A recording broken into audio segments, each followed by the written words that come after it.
ಪ್ರೀತಿಯಿಂದ ನಿನ್ನ ತೋಳಿನಲ್ಲಿ ಬಂಧಿತನಾಗಿ ಸುಖ ಪಡಿಬೇಕೆಂದ್ರೆ ನಮ್ಮಿಬ್ಬರ ಪ್ರೀತಿಯ ಮಧ್ಯ ಆ ವಿಧಿ ಕಲ್ಲಾಗಿ ಕುಳಿತು ಬಿಟ್ಟಿದೆ. ಇಲ್ಲ ಸೌಂದರ್ಯ, ಆ ನನ್ನ ಪ್ರೀತಿ ಪವಿತ್ರವಾಗಿದ್ದ ನಿಜವಾದ್ರೆ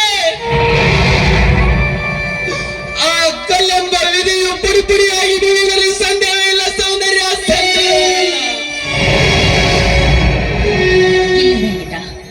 ಆ ವಿಧಿಯೆಂಬ ಕಲ್ಲು ಪುಡಿ ಪುಡಿಯಾಗಿ ಕನಸಿನ ಮಾತಾಗಿ ಬಿಟ್ಟಿದೆ.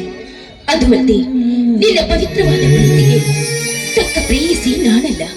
ಯಾಕಂದ್ರೆ ಮಾನಭಂಗವಾಗಿ ಪ್ರಾಣ ಕಳೆದುಕೊಂಡಿರುವ ಹೆಣ್ಣು ನಾನು.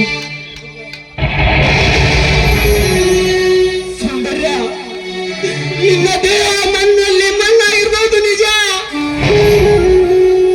ಆದರೆ ನೀನು ನನಗಿಟ್ಟಿರುವ ಮೀಸಲಿಟ್ಟಿರುವ ನಿನ್ನ ಮನಸ್ಸನ್ನು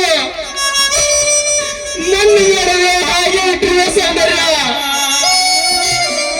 ನೀನಿಲ್ಲದೆ ನಾನು ಹೇಗೆ ಬದುಕಲಿ ಸೌಂದರ್ಯ? ನಿಜ ನಯನ, ನಿನಗಾಗಿ ನನ್ನ ಮನಸ್ಸನ್ನ ಮೀಸಲಾಗಿಟ್ಟಿರುವೆನ್ನು ಒಂದೇ ಒಂದು ಕಾರಣಕ್ಕೆ. ಅಂದು ನಮ್ಮಿಬ್ಬರ ಪ್ರೀತಿಯು ಕೂಡಿದ ಪ್ರಥಮ ದಿನವು ನಾವಿಬ್ಬರು ಕೂಡಿಕೊಂಡು ಪ್ರೇಮದಿಂದ ಹಾಡಿದ ಗೀತೆ ಇನ್ನೂ ನನಗೆ ನೆನಪಿಗೆ ಬರ್ತಾ ಇದೆ. ನೀವು ಎಂದ್ರೆ ಈಗಲೇ ಹಾಡಬೇಕು.